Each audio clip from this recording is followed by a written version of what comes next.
अभी हम प्रबंधकीय भूमिकाओं में दूसरा बिंदु सूचनात्मक भूमिकाएं और तीसरा बिंदु है निर्णयात्मक भूमिकाएं, इन दो बिंदुओं के ऊपर हम बात करने वाले हैं। इससे पहले हमने जो प्रबंधक की भूमिका देखी, सबसे पहली वो अंतर्वैयक्तिक भूमिका देखी, जिसमें हमने 3 प्रकार की बातें देखी: संस्था अध्यक्ष, नेता और संपर्क अधिकारी। अभी हम दूसरे बिंदु के ऊपर हम बात करने वाले हैं सूचनात्मक भूमिकाएं। तो सूचनात्मक भूमिकाएं होती क्या है? जैसे कि विभिन्न सूचनाओं, तथ्यों और ज्ञान का संग्रहण करना और वितरण करना, मतलब कि सूचनाएं प्राप्त करना और उसको प्रसारित करना, इस प्रकार की जो भूमिका होती है उसको हम सूचनात्मक भूमिकाएं कहते हैं। तो सूचनात्मक भूमिकाओं को 3 भागों में बांटा: प्रबोधक, प्रसारक और प्रवक्ता। तो प्रबोधक की भूमिका क्या है? तो प्रबोधक की जो भूमिका है, जिसके अंतर्गत जो प्रबंधक होता है वो नियोजन है, प्रबंध के जो कार्य है ना, नियोजन, निर्णयन या प्रबंध के जो अन्य जितने भी कार्य हैं, उन कार्यों के लिए विभिन्न सूचनाएं क्या करना, संगठन और वातावरण से संबंधित जो सूचनाएं होती है वो विभिन्न स्रोतों से, ज्ञान के स्रोतों से प्राप्त करना। मतलब सूचनाएं प्राप्त करने का जो काम होता है, अधिकारी और अधीनस्थ जो होते हैं, सहप्रबंधक होते हैं, उनसे वो सूचनाएं प्राप्त करना, जानकारी प्राप्त करना। मतलब कंपनी के अंदर, संगठन के अंदर काम करने वाले जो अधिकारी होते हैं, अधीनस्थ होते हैं, कर्मचारी होते हैं, सहप्रबंधक होते हैं, उन सभी से संगठन और वातावरण से संबंधित सूचनाएं प्राप्त करना, मतलब कि आंतरिक सूचनाएं जिसको हम कह सकते हैं। तो वो है प्रबोधक की भूमिका है।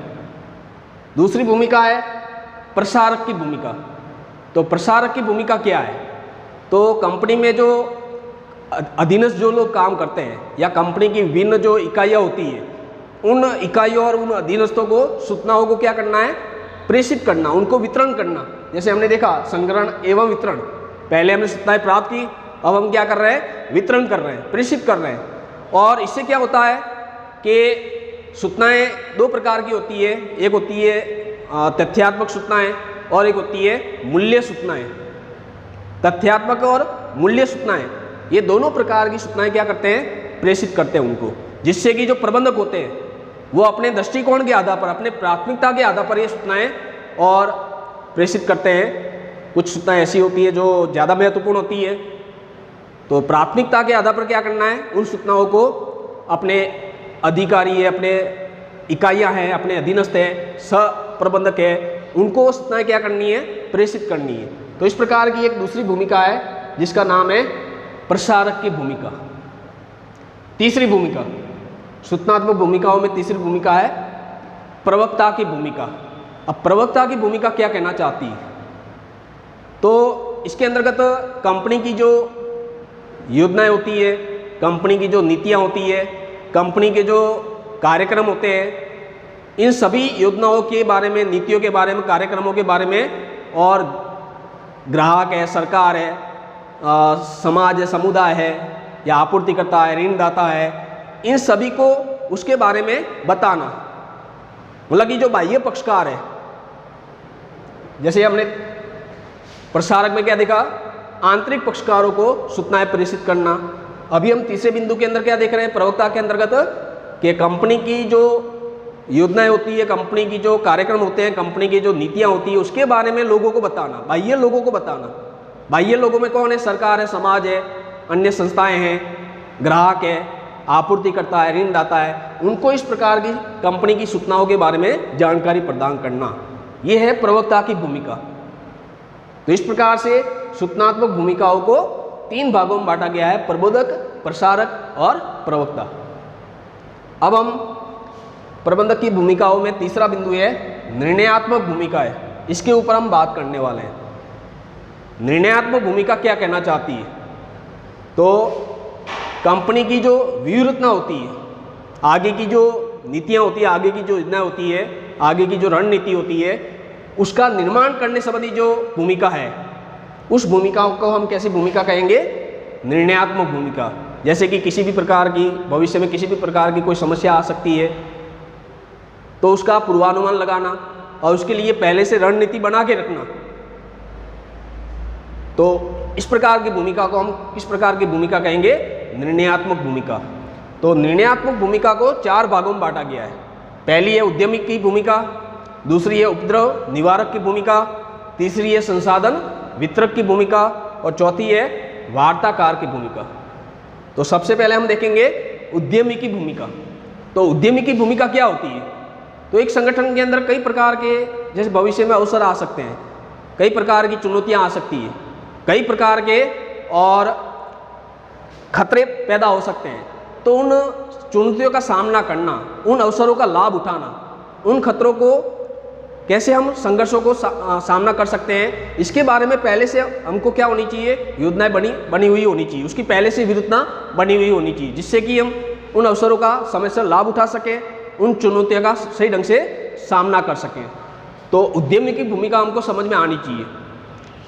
दूसरी है उपद्रव निवारक। आप जानते हैं कि कंपनी के अंदर कई प्रकार के उपद्रव, कई प्रकार के झगड़े, कई प्रकार के उत्पाद, कई प्रकार के मनमुटाव तो कर्मचारियों में, मजदूरों में, अधिकारियों के बीच में होते रहते हैं। कई प्रकार के संघर्ष होते रहते हैं, कई प्रकार की हड़तालों का निर्माण होता है, कई प्रकार की कच्चे माल की कमी भी आती है, कई प्रकार के काम रुक जाते हैं। तो इन सभी समस्याओं का समाधान भी हमको पहले से ढूंढना पड़ेगा, पहले से इसकी व्यूहरचना पहले से बना के रखनी पड़ेगी कि इस प्रकार की अगर स्थिति बनती है, कर्मचारी अगर हड़ताल पर चले जाते हैं, कर्मचारी के मन में मनमुटाव पैदा हो जाता है, कर्मचारी झगड़े पर उतर आते हैं, हड़तालों पर उतर आते हैं, तो उसका समाधान हमारे पास पहले से होना चाहिए। तो एक इस प्रकार की भी हमारी एक भूमिका है, मतलब कि एक प्रबंधक के नाते हमको उपद्रव का निवारण करना आना चाहिए, इन समस्याओं का समाधान करना आना चाहिए। हमको अपने कर्मचारियों की जो भी शिकायतें हैं, उन शिकायतों को दूर करना आना चाहिए, उनकी समस्याओं का समाधान करना आना चाहिए। तो ये भी एक प्रबंधक की भूमिका है। तीसरी भूमिका है संसाधन वितरक। आप जानते हैं कंपनी के अंदर बहुत सारे विभाग होते हैं, कंपनी के अंदर बहुत सारे पद होते हैं, कंपनी के अंदर बहुत सारी इकाइयाँ होती हैं, ब्रांचें होती है। तो कंपनी के प्रबंधक के नाते हमको क्या करना पड़ता है? उनको अलग अलग संसाधनों का वितरण करना पड़ता है। कई विभागों को हमको यंत्र सामग्री देनी पड़ती है, फर्नीचर सामग्री देनी पड़ती है, धनराशि देनी पड़ती है, बजट आवंटित करना पड़ता है। तो किसको कितनी मात्रा में और बजट आवंटित करना, किसको कितनी मात्रा में संसाधन आवंटित करना, ये भी एक समस्या है। तो इस समस्या का समाधान भी हमारे पास होना चाहिए, इसकी भी हमारी एक व्यूहरचना बनी हुई होनी चाहिए, जिससे कि हम प्रत्येक विभाग को उसकी आवश्यकता के अनुरूप और संसाधनों का वितरण कर सकें, जिससे कि किसी भी विभाग के मन में इस प्रकार की भ्रम की स्थिति पैदा नहीं हो, इस प्रकार का मनमुटाव नहीं हो, या किसी भी विभाग का काम रुके नहीं। हर एक विभाग का काम बिना संसाधन के रुक जाता है, बिना पूंजी के रुक जाता है। तो संसाधनों का आवंटन इस प्रकार से होना चाहिए जिससे कि प्रत्येक विभाग अपना अपना कार्य सुचारू रूप से कर सके। तो ये भी एक भूमिका है संसाधन वितरक की भूमिका। और अंतिम भूमिका है वार्ताकार। वार्ताकार की भूमिका, तो वार्ताकार की भूमिका का मतलब है कि कंपनी विभिन्न पक्षकारों के साथ क्या करती है?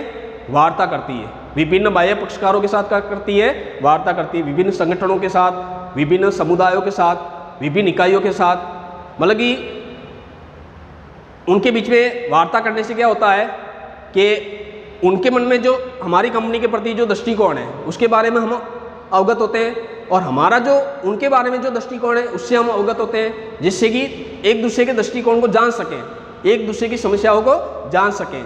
तो इस प्रकार की एक वार्ताकार की भूमिका भी होती है। बाह्य पक्षकारों के साथ हम बातचीत करते हैं, सरकार के साथ बातचीत करते हैं, अन्य कंपनियों के साथ जो हमारी प्रतिस्पर्धा करने वाली कंपनियां होती हैं उनके साथ हम बातचीत करते हैं, जिससे कि आपसी जो समस्या होती है, आपसी जो मनमुटाव होते हैं उसका हम समाधान ढूंढ सकें। इस प्रकार से एक प्रबंधकीय भूमिकाओं के अंतर्गत निर्णयात्मक भूमिकाओं को 4 भागों में बांटा गया है। तो इस प्रकार से हम ऑल ओवर देखें तो हेनरी मिटबर्ग ने 10 प्रकार की भूमिकाएं बताई है, और इन 10 प्रकार की भूमिकाओं को हमने 3 भागों में देखा है: अंतर्वैयक्तिक भूमिकाएं, सूचनात्मक भूमिकाएं और निर्णयात्मक भूमिकाएं।